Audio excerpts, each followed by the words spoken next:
Halo The Lovers!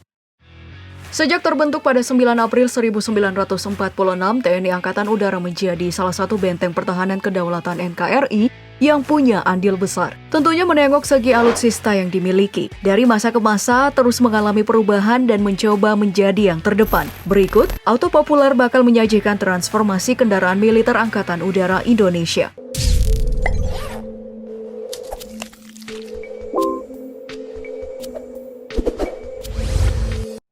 Pasca kemerdekaan. Sejak awal kemerdekaan, TNI Angkatan Udara tercatat memiliki pesawat tempur hasil peninggalan tentara Jepang yang digunakan pada Perang Dunia Kedua. Masing-masing pesawat Chureng Ki-27 Nate, K-51 Guntei, dan Nakajima Ki-42 kedua Hayabusa. Dari ketiganya, Chureng disahkan menjadi pesawat pertama yang dimiliki oleh Angkatan Udara sejak tanggal 27 Oktober 1945. Pesawat berjuluk si Capung Merah ini terbilang cukup canggih di masanya. Berbekal mesin Hitachi Omakase 11 dengan 9 silinder, Chureng sanggup melaju maksimum hingga kecepatan 212 km per jam dengan ketinggian jelajah 5.700 meter. Sistem persenjataannya pun hanya memiliki senapan mesin kaliber 7,7 mm dan mampu membawa bom seberat 100 kg. Pesawat ini diuji coba pertama kali oleh pilot penerbang Agustinus Adi Sucipto lewat Pangkalan Udara Maguwo, Yogyakarta pada tanggal 27 November 1945. Puncak penugasan pesawat ini baru terjadi pada tahun 1947. 2 unit pesawat Chureng dibantu 1 pesawat Guntei lepas landas dari Pangkalan Udara Maguwo. Ketiganya dipiloti anggota TKR yang kini bernama TNI AU yang berhasil melakukan misi pengoboman terhadap militer Belanda yang menguasai wilayah Ambarawa, Salatiga, dan Semarang. Pesawat ini juga pernah digunakan di tahun 1948 untuk menyebarkan selebaran dari udara, mengajak masyarakat tidak mengikuti pemberontakan PKI saat itu. Nah, buat kamu yang penasaran melihat langsung burung besi bersejarah ini, bisa berkunjung langsung ke Museum Pusat TNI Angkatan Udara Dirgantara Mandala di kota Yogyakarta. Ada yang sudah berkunjung ke sana nggak? Tahun 1950-an. Memasuki dekade 50-an serta telah menerima pengakuan kemerdekaan dari penjajah Belanda, pemerintah Indonesia saat itu menerima hibah alutsista lebih maju dari Belanda. Beberapa di antaranya pesawat buruh sergap B-51 Mustang dan 2 pesawat pembom 12 B-26 Invader dan B-25 Mitchell. Terkhusus B-51 yang merupakan pesawat buatan Amerika Serikat, memiliki keunggulan sebagai petarung jarak jauh dan mampu melakukan pengawalan terhadap pesawat pengebom. Sistem persenjataannya juga lebih berkembang berkat pemasangan 6 senapan mesin Browning AN-2 kaliber 12,7 mm serta bom dan roket HVAR kaliber 127 mm.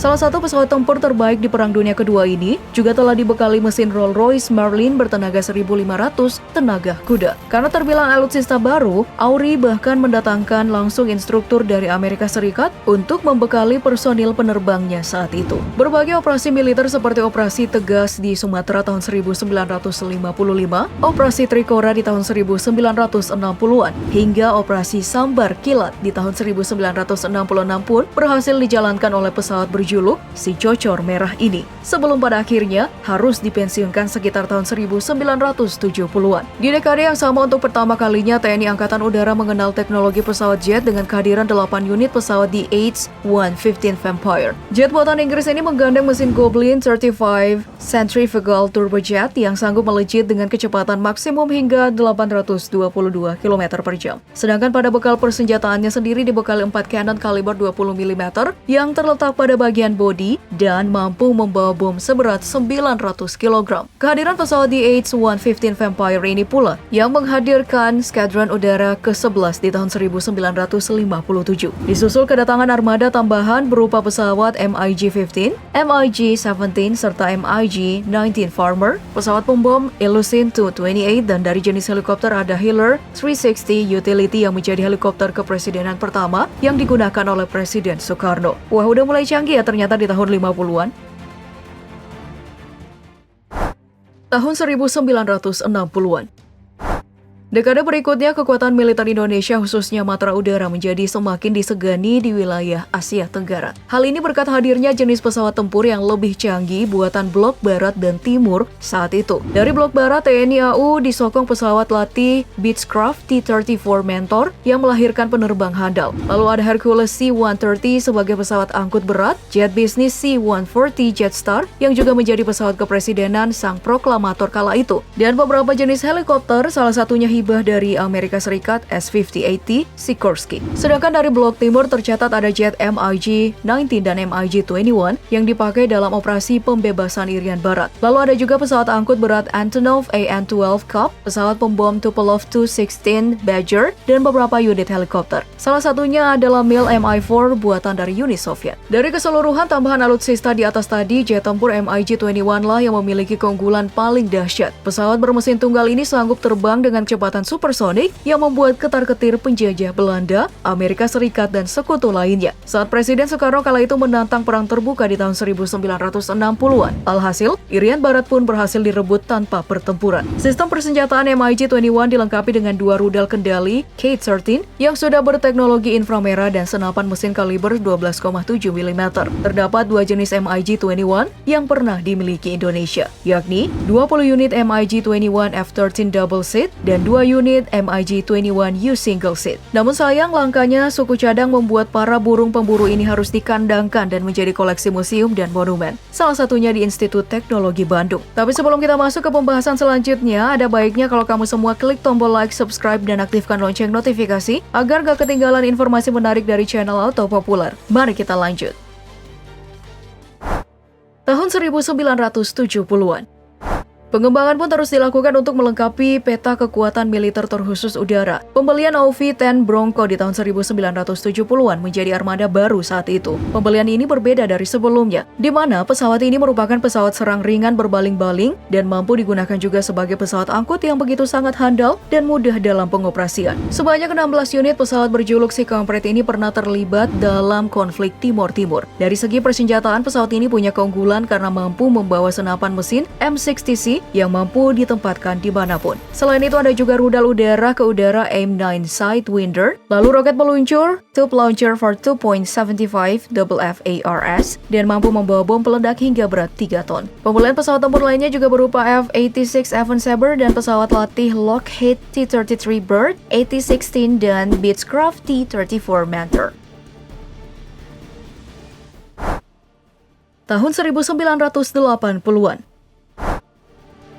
Tak berhenti sampai di situ saja, di tahun 1989, alutsista udara kembali dimodernisasi setelah jet tempur terpopuler dan terlaris di dunia. F-16 Fighting Falcon berhasil didatangkan. Hal ini kemudian menjadi salah satu armada kekuatan andalan baru bagi TNI Angkatan Udara. Kekuatan jet tempur multiperan supersonik Indonesia ini dipersenjatai rudal udara ke udara, jarak menengah AIM-120 AMR-AAM yang jauh lebih gacor ketimbang AIM-9 Sidewinder pada si kampret tadi. Selain itu, beberapa jenis persenjataan seperti rudal anti pesawat AGM-45 Strike, peluru kendali anti kapal AGM-48 Harpoon, roket LAU-61, senapan rotary hydraulic M61, bom peledak GBU-10, dan masih banyak lagi. Meskipun sudah terbilang sangat canggih, namun baru-baru ini spek pesawat buatan Amerika Serikat ini mengalami peningkatan dari bawaan awalnya. Bahkan persenjataan jet supersonik ini sendiri telah menggandeng rudal jarak jauh, radar, dan avionik terbaru. Pengembangan ini dilakukan dengan program Enhanced Midlife Update the Falcon Structural Augmentation Roadmap, hasil kerjasama antara personel TNI Angkatan Udara dan PT Dirgantara Indonesia. Wah, salut nih. Beberapa pembelian lainnya di dekade tahun yang sama juga turut mendatangkan pesawat jenis lain seperti F-5 Tiger II, pesawat ringan KC-212-200 Aviokar, hingga pesawat serang jet udara ke darat McDonnell Douglas A4 Skyhawk. Tahun 1990-an. Berlanjut ke sekitar tahun 1990-an, pembelian alutsista di waktu itu tidaklah sebanyak apa yang dilakukan sebelumnya. Akan tetapi Auto Lovers, kedatangan helikopter NAS 332 Super Puma buatan tangan terampil anak bangsa lewat PT Dirgantara Indonesia terasa begitu sangat spesial. Pengadaan ini dilakukan guna menggantikan tugas dari helikopter S-58T Sikorsky yang telah ada sejak tahun 60-an. Transportasi udara serbaguna ini biasa digunakan untuk mengangkut pasukan, logistik, dan kegiatan operasi militer lainnya. Selain itu, TNI Angkatan Udara juga melakukan penambahan unit pesawat angkut sipil kelas menengah turboprop CN-235 lewat kerjasama PT Dirgantara Indonesia dan perusahaan asal Spanyol, CASA. Tahun 2000-an.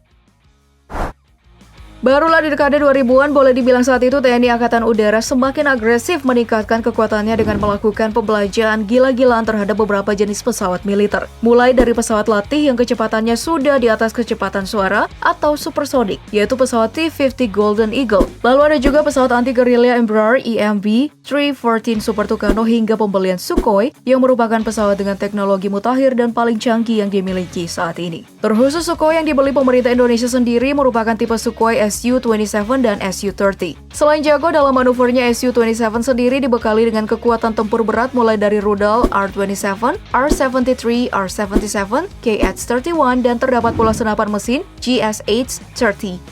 Pesawat yang memiliki bentuk mirip dengan MiG-21 milik Malaysia ini punya jarak jangkau yang cukup jauh. Sedangkan pada Su-30 sendiri dirancang dengan keunggulannya yang mempunyai sistem navigasi yang telah terintegrasi dengan sistem satelit GLONASS serta Navstar. Gak cuma itu aja, radar RWR atau Radar Warning Receiver yang mampu difungsikan untuk mengatur tembakan rudal anti-radar KH-31P yang juga terdapat pada pesawat canggih buatan Rusia ini. Persenjataan lain yang biasa dibawa oleh pesawat ini hampir sama dengan apa yang dibekali pada Su-27 sebelumnya. Namun sayang, biaya operasionalnya mencapai 400 juta per jam, yang tentunya menjadi tantangan tersendiri saat melakukan operasi militer dengan pesawat tersebut. Tapi di luar daripada itu, ketangguhan yang dimilikinya nggak perlu diragukan lagi. Konon kabarnya juga nih, dalam rencana pembelian alutsista baru di tahun ini, Menteri Pertahanan Prabowo berencana mendatangkan Sukhoi Su-35 yang merupakan pengembangan dari tipe sebelumnya. Patut ditunggu. Nah, itulah tadi transformasi yang dilakukan oleh TNI Angkatan Udara dalam membentuk peta kekuatan militernya. Semoga aja kedepannya kita semua berharap agar indeks kekuatan militer Indonesia juga bercokol lebih di atas lagi dari tahun ke tahun. Jika kamu punya info menarik, tuliskan di kolom komentar ya Auto Lovers. Seperti biasa, sebelum ulasan ini berakhir, silakan like, share, dan subscribe. Sampai jumpa di video auto populer lainnya. Bye!